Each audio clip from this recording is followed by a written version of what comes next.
Question is, Holy Muhammad had how many daughters and sons?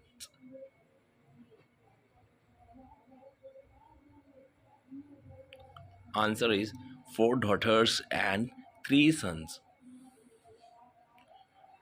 Question is, who verified Prophet Muhammad first time?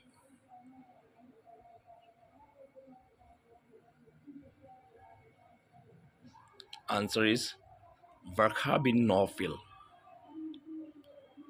Question is, which is the greatest miracle of Holy Prophet, peace be upon him?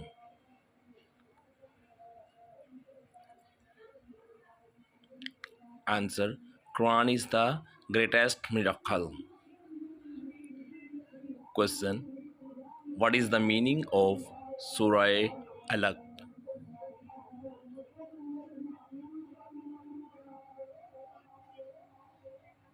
Answer is clot of blood.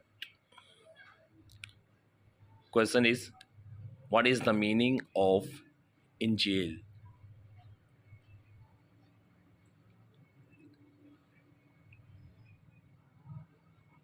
Answer is good news.